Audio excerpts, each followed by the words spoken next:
Hello everyone ਜਿਵੇਂ ਕਿ ਤੁਹਾਨੂੰ ਸਾਰਿਆਂ ਨੂੰ ਪਤਾ ਹੀ ਆ ਕਿ ਆਪਾਂ ਲਾਸਟ ਵੀਡੀਓ ਦੇ ਵਿੱਚ ਇੱਥੇ ਤੱਕ ਕੀਤਾ ਸੀ ਹੈਜ਼ ਅ ਨੇਮ ਤੱਕ ਐਂਡ ਇਸ ਵੀਡੀਓ ਦੇ ਵਿੱਚ ਆਪਾਂ 1 ਡੇ ਤੋਂ ਸਟਾਰਟ ਕਰਦੇ ਹਾਂ ਐਂਡ ਇਹ ਕਲਾਸ +2 ਦਾ ਚੈਪਟਰ ਆ the story of my life ਤੇ ਇਹਨੂੰ ਥੋਰਲੀ ਆਪਾਂ ਰੀਡ ਕਰਦੇ ਹਾਂ ਠੀਕ ਹੈ so let's start One day, while I was playing with my new doll, Miss Sullivan put my big rag doll into my lap and also spelled doll and tried to make me understand that doll applied to both.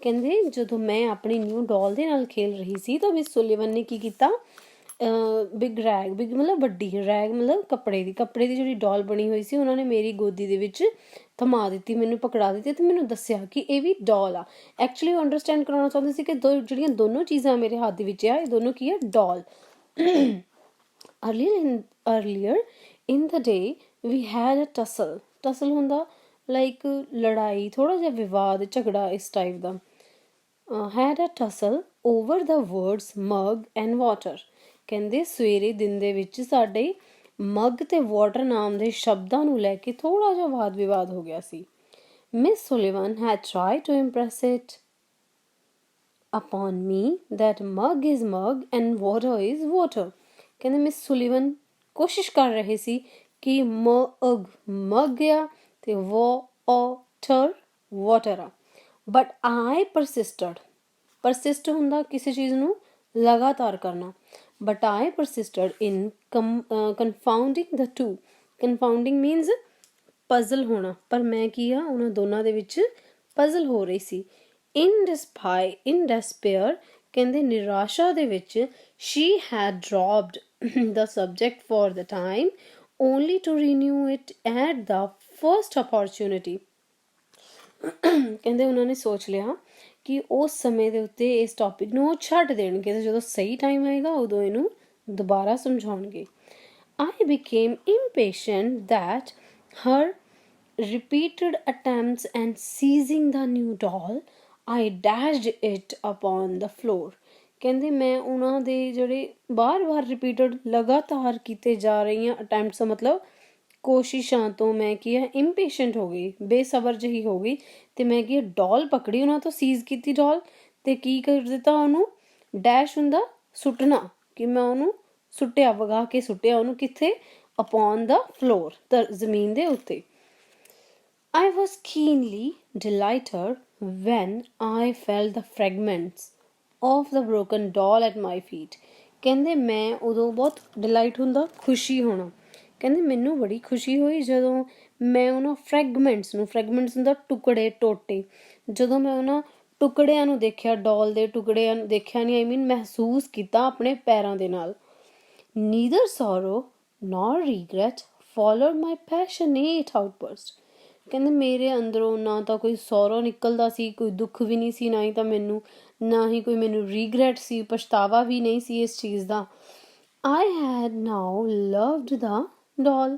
ਕਹਿੰਦੇ I had not loved the doll. ਮੈਨੂੰ ਲੱਗਦਾ ਕਿ ਸ਼ਾਇਦ ਮੈਂ ਉਸ ਡੋਲ ਨੂੰ ਪਿਆਰ ਹੀ ਨਹੀਂ ਕਰਦੀ ਸੀ ਸਿੰਪਲੀ ਵੀ ਮੈਂ ਉਹਨੂੰ ਪਿਆਰ ਹੀ ਨਹੀਂ ਸੀ ਕਰਦੀ in the still dark world in which I lived there was no strong sentiment of tenderness.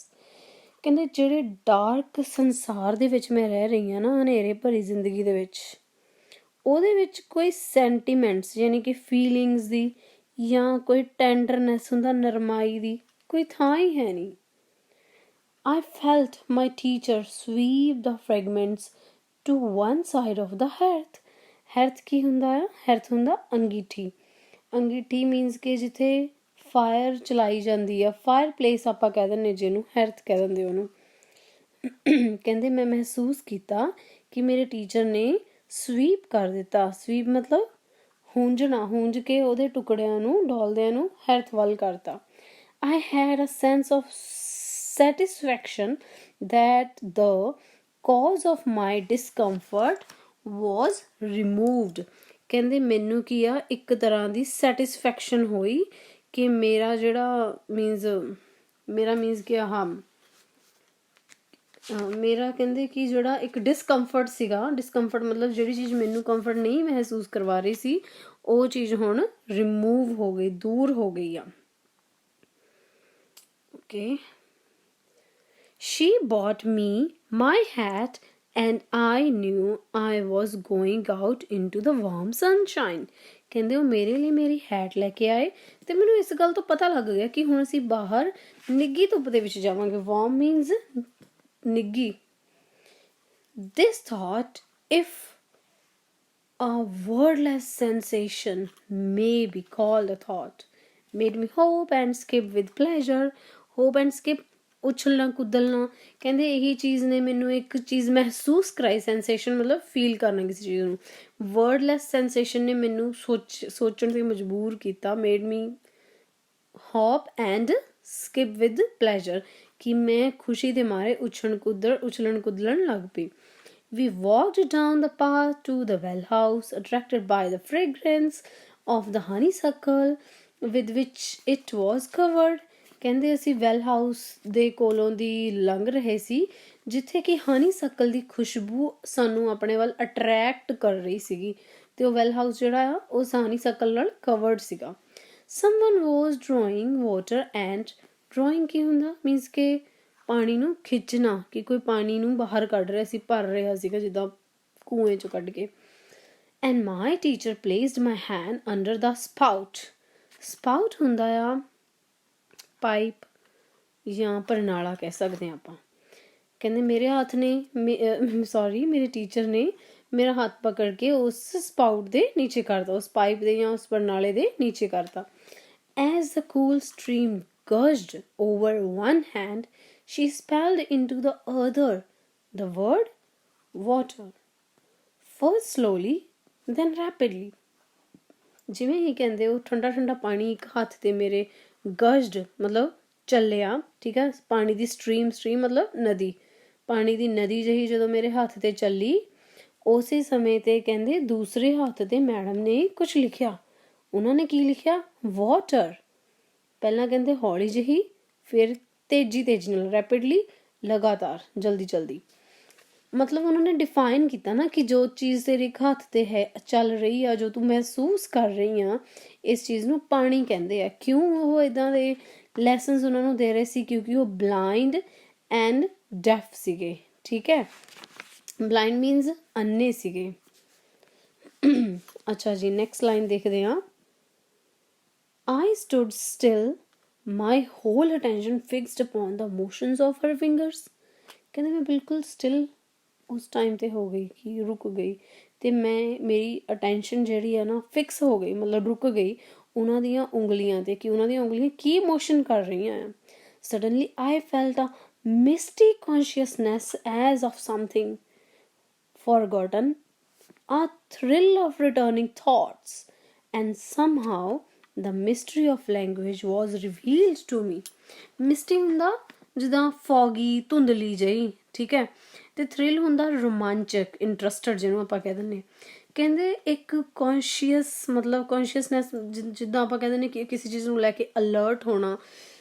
ਕਹਿੰਦੇ ਇੱਕ ਇੱਦਾਂ ਦਾ ਮਤਲਬ ਕਿ ਮੈਨੂੰ ਮੇਰੇ ਮਨ ਦੇ ਵਿੱਚ ਜਿਹੜਾ ਮੇਰੇ ਆਲੇ ਦੁਆਲੇ, ਜਿੱਦਾਂ ਉਹ ਕਹਿੰਦੇ ਆ ਨਾ ਵੀ ਉਸ ਹਨੇਰੇ ਭਰੀ ਜ਼ਿੰਦਗੀ, ਵਟਸੋਐਵਰ, ਆਪਣੀ ਜ਼ਿੰਦਗੀ ਨੂੰ ਇੱਦਾਂ ਦੇ ਵਰਡਸ ਯੂਜ਼ ਕਰਦੇ, ਅਤੇ ਉਹ ਇਸ ਲਾਈਨ 'ਚ ਵੀ ਇੱਦਾਂ ਹੀ ਕਹਿੰਦੇ ਆ। ਕਹਿੰਦੇ ਉਸ ਫੌਗੀ ਜਿਹੀ ਕੌਨਸ਼ੀਅਸਨੈਸ ਨੂੰ ਅਵੋਇਡ ਮਤਲਬ ਕਰਕੇ, ਫੋਰਗਟ ਕਰਕੇ, ਮੈਂ ਕੀ ਕੀਤਾ, ਇੱਕ ਇੰਟਰਸਟਿੰਗ ਜਿਹੀ ਥੋਟ ਸੋਚਣ ਲੱਗ ਪਈ ਆਪਣੇ ਮਨ ਦੇ ਵਿੱਚ, ਕਿ ਮੈਨੂੰ ਮਹਿਸੂਸ ਹੋਣ ਲੱਗ ਪਿਆ ਕਿ ਲੈਂਗੁਏਜ ਕੀ ਚੀਜ਼ ਆ। ਰਿਵੀਲ ਹੁੰਦਾ ਕਿਸੇ ਚੀਜ਼ ਦਾ, ਡਿਸਕਲੋਜ਼ ਹੋਣਾ, ਓਪਨ ਹੋਣਾ, ਕਿਸੇ ਚੀਜ਼ ਦਾ ਪਤਾ ਲੱਗਣਾ, ਕਿ ਮੈਨੂੰ ਲੈਂਗੁਏਜ ਬਾਰੇ ਪਤਾ ਲੱਗਿਆ ਇਸ ਚੀਜ਼ ਤੋਂ। I knew then the water meant the wonderful cool something that was flowing over my hand। ਕਹਿੰਦੇ ਉਦੋਂ ਮੈਨੂੰ ਮਹਿਸੂਸ ਹੋਇਆ ਕਿ ਪਾਣੀ ਨਾਮ ਦੀ ਇੱਕ ਚੀਜ਼ ਬਹੁਤ ਹੀ ਵੰਡਰਫੁੱਲ ਆ, ਠੰਡੀ ਆ, ਅਤੇ ਜਿਹੜੀ ਮੇਰੇ ਹੱਥ ਦੇ ਉੱਤੇ ਫਲੋ ਕਰ ਰਹੀ ਆ। ਅੱਛਾ, ING ਪਿਆ, ਇਟ ਮੀਨਸ ਇੰਗ, ਅਤੇ ਜਦੋਂ ਕਿਸੇ ਵਰਬ ਦੀ ਫਸਟ ਫਾਰਮ ਨਾਲ ING ਪੈਂਦਾ, ਉਹਦਾ ਕੀ ਮਤਲਬ ਹੁੰਦਾ ਕਿ ਉਹ ਕਿਰਿਆ ਹੋ ਰਹੀ ਆ, ਅਤੇ ਇਹ ING, ਠੀਕ ਆ, ਫਲੋਇੰਗ ਮਤਲਬ ਚੱਲ ਰਿਹਾ ਸੀ, ਕਿ ਜਿਹੜਾ ਜੋ ਚੱਲਦਾ ਪਿਆ ਮੇਰੇ ਹੱਥ 'ਤੇ ਚੱਲ ਰਿਹਾ ਆ, ਇਹ ਵੰਡਰਫੁਲ ਚੀਜ਼ ਨੂੰ ਹੀ ਵਾਟਰ ਕਹਿੰਦੇ ਆ। That living word awakened my soul, gave it light, hope, joy, set it free। ਕਹਿੰਦੇ ਇਸ ਹੀ ਵੰਡਰਫੁਲ ਜ਼ਿੰਦਗੀ ਨੇ ਮੈਨੂੰ ਮਤਲਬ ਇਸ ਲਿਵਿੰਗ ਵਰਡ ਨੇ ਮੈਨੂੰ ਜਗਾ ਦਿੱਤਾ। ਸਿਰਫ ਮੈਨੂੰ ਨਹੀਂ, ਮੇਰੀ ਸੋਲ ਨੂੰ ਜਗਾਤਾ, ਮੈਨੂੰ ਲਾਈਟ ਦਿੱਤੀ ਮੇਰੀ ਸੋਲ ਨੂੰ। ਸੋਲ ਕੀ ਹੁੰਦਾ? ਆਤਮਾ। ਅਵੇਕਨ ਕੀ ਹੁੰਦਾ? ਜਗਾਉਣਾ। ਅਵੇਕਨ ਜਗਾਉਣਾ, ਜਗਾ ਚੁੱਕੇ ਮਤਲਬ ਸੋਲ ਆਤਮਾ। ਗੇਵ ਦੇਣਾ, ਲਾਈਟ ਰੋਸ਼ਨੀ। ਕਿ ਮੇਰੀ ਜਿਹੜੀ ਆਤਮਾ ਉਹਨੂੰ ਜਗਾ ਦਿੱਤਾ, ਉਹਨੂੰ ਰੋਸ਼ਨੀ ਮਿਲੀ, ਉਹਨੂੰ ਖੁਸ਼ੀ ਮਿਲੀ, ਹੋਪ ਮਿਲੀ, ਆਸ ਮਿਲੀ ਮਤਲਬ, ਤੇ ਉਹਨੂੰ ਆਜ਼ਾਦ ਕਰ ਦਿੱਤਾ। ਦੇਅਰ ਵਰ ਬੈਰੀਅਰਸ ਸਟਿਲ, ਕਹਿੰਦੇ ਸਟਿਲ ਹਾਲੇ ਬਹੁਤ ਸਾਰੇ ਬੈਰੀਅਰ ਸੀਗੇ। ਬੈਰੀਅਰਸ ਕੀ ਹੁੰਦਾ? ਰੁਕਾਵਟਾਂ। It is true but barriers that could in time be swept away. ਉੱਦਾਂ ਦੇ ਬੈਰੀਅਰਸ ਜਿਹੜੇ ਕਿ ਸਮਾਂ ਪਾਉਂਦਿਆਂ ਹੀ, ਸਮਾਂ ਦੇ ਵਿੱਚ ਰਹਿੰਦਿਆਂ ਹੀ ਦੂਰ ਕੀਤੇ ਜਾ ਸਕਦੇ ਆ। ਸਵੈਪਟ ਅਵੇ, ਦੂਰ ਕੀਤੇ ਜਾ ਸਕਦੇ। Sorry, I left the well house eager to learn. ਕਹਿੰਦੇ ਮੈਂ ਕੂਏ ਵਾਲੀ ਥਾਂ ਨੂੰ ਛੱਡ ਦਿੱਤਾ ਅਤੇ ਮੈਂ ਕੁਛ ਹੋਰ ਸਿੱਖਣ ਦੀ ਬਹੁਤ ਜ਼ਿਆਦਾ ਈਗਰਨੈਸ, ਮਤਲਬ ਇੱਛਾ ਰੱਖਣ ਲੱਗ ਪਈ। ਉਤਾਵਲੀ ਹੋਣਾ ਜਿਹਨੂੰ ਕਹਿੰਦੇ ਆ ਈਗਰ। ਐਵਰੀਥਿੰਗ ਹੈਡ ਅ ਨੇਮ, ਹਰ ਇੱਕ ਚੀਜ਼ ਦਾ ਨਾਮ ਸੀ। And each name gave birth to a new thought. ਅਤੇ ਹਰ ਨਾਮ ਹਰ ਨਵੀਂ ਥਾਟ ਨੂੰ, ਥਿੰਕਿੰਗ ਨੂੰ ਜਨਮ ਦਿੰਦਾ ਸੀ। As we return to the house, every object which I touched seemed to quiver with life। quiver ਹੁੰਦਾ ਆ ਸ਼ੇਕ। ਸ਼ੇਕ ਮਤਲਬ ਲਾਈਕ ਹਿਲਾ ਦੇਣਾ, ਝੰਜੋੜ ਦੇਣਾ ਆਪਾਂ ਕਹਿ ਦਿੰਦੇ ਹਾਂ ਨਾ। ਕਹਿੰਦੇ ਜਿੱਦਾਂ ਹੀ ਅਸੀਂ ਘਰ ਦੇ ਵਿੱਚ ਵਾਪਸ ਆਏ, ਹਰ ਇੱਕ ਚੀਜ਼ ਜਿਹਨੂੰ ਮੈਂ ਟੱਚ ਕਰ ਰਹੀ ਸੀ ਉਹ ਮੇਰੀ ਜ਼ਿੰਦਗੀ ਦੇ ਵਿੱਚ ਇੱਕ ਅਨੋਖੀ ਜਿਹੀ ਫੀਲਿੰਗ ਮੈਨੂੰ ਲੈ ਕੇ ਆ ਰਹੀ ਸੀ। ਮੈਨੂੰ ਮਤਲਬ ਹਰ ਇੱਕ ਚੀਜ਼ ਮੇਰੀ ਆਤਮਾ ਤੱਕ ਮਹਿਸੂਸ ਹੁੰਦੀ ਸੀ। That is because I saw everything with the strange new sight that had come to me। ਕਹਿੰਦੇ ਕਿਉਂ? ਕਿਉਂਕਿ ਮੈਂ ਇੱਕ ਨਵਾਂ ਤਰੀਕਾ, ਇੱਕ ਦੁਨੀਆ ਨੂੰ ਦੇਖਣ ਦਾ, ਇੱਕ ਸਟ੍ਰੇਂਜਨੈਸ ਜਿਹੜੀ ਆ ਉਹਨੂੰ ਮਹਿਸੂਸ ਕਰਨ ਦਾ। On entering the door, I remembered the doll I had broken। ਕਹਿੰਦੇ ਜਿੱਦਾਂ ਹੀ ਮੈਂ ਐਂਟਰ ਕਰਦੀ ਹਾਂ ਆਪਣੇ ਡੋਰ ਦੇ ਉੱਤੇ, ਮੈਨੂੰ ਯਾਦ ਆਉਂਦਾ ਆ ਕਿ ਡੋਲ ਜਿਹੜੀ ਆ ਉਹ ਟੁੱਟ ਚੁੱਕੀ ਸੀ। I felt my way to the hearth and picked up the pieces। ਕਹਿੰਦੇ ਮੈਂ ਮਹਿਸੂਸ ਕੀਤਾ ਕਿ ਮੈਂ ਹੈਰਥ ਵਾਲੀ ਸਾਈਡ ਨੂੰ ਜਾ ਰਹੀ ਹਾਂ ਅਤੇ ਉੱਥੇ ਜਾ ਕੇ ਕਹਿੰਦੇ ਮੈਂ ਪਿਕ ਕੀਤੇ। ਕੀ ਕੀਤੇ ਪਿਕ? ਪੀਸਿਸ। ਕਿਹਦੇ? ਡੋਲ ਦੇ। ਆਈ ਟਰਾਈਡ ਵੇਨਲੀ। ਵੇਨਲੀ ਹੁੰਦਾ ਲਾਈਕ ਬੇਕਾਰ, ਐਵੇਂ ਫਾਲਤੂ, ਖਾਲੀ, ਠੀਕ ਹੈ, ਕਿ ਮੈਂ ਫਾਲਤੂ ਦੇ ਵਿੱਚ I tried vainly to put them together, ਕਿ ਮੈਂ ਫਾਲਤੂ ਦੇ ਵਿੱਚ ਟਰਾਈ ਕੀਤੀ ਉਹਨਾਂ ਨੂੰ ਇਕੱਠਿਆਂ ਕਰਕੇ ਜੋੜਨ ਦੀ। Then my eyes filled with tears for I realized what I had done, and for the first time I felt repentance and sorrow। ਪਛਤਾਵਾ, repentance, sorrow, ਦੁੱਖ ਹੋਣਾ। ਕਹਿੰਦੇ ਮੇਰੀਆਂ ਅੱਖਾਂ ਦੇ ਵਿੱਚ ਉਦੋਂ ਕੀ ਆ ਗਏ? ਟੀਅਰਸ, ਹੰਝੂ ਆ ਗਏ। ਅਤੇ ਮੈਂ ਰਿਅਲਾਈਜ਼ ਕੀਤਾ, ਕੀ ਰਿਅਲਾਈਜ਼ ਕੀਤਾ? ਕਿ ਜੋ ਵੀ ਮੈਂ ਕਰ ਚੁੱਕੀ ਹਾਂ ਉਹ ਸਹੀ ਨਹੀਂ ਕੀਤਾ, ਅਤੇ ਇਸ ਚੀਜ਼ ਦਾ ਮੈਨੂੰ ਕੀ ਹੋ ਗਿਆ? ਪਛਤਾਵਾ। I learned a great many new words that day। ਕਹਿੰਦੇ ਉਸ ਦਿਨ ਮੈਂ ਬਹੁਤ ਸਾਰੇ ਸ਼ਬਦ ਸਿੱਖੇ। I do not remember what they all were, but I do know that mother, father, sister, teacher were among them। ਕਹਿੰਦੇ ਮੈਨੂੰ ਯਾਦ ਤਾਂ ਨਹੀਂ ਹੈ ਕਿ ਮੈਂ ਕਿਹੜੇ ਕਿਹੜੇ ਸ਼ਬਦ ਸਿੱਖੇ ਸੀ, ਪਰ ਮਦਰ, ਫਾਦਰ, ਸਿਸਟਰ, ਟੀਚਰ ਮੈਂ ਉਸ ਦਿਨ ਸਿੱਖ ਲਏ ਸੀ।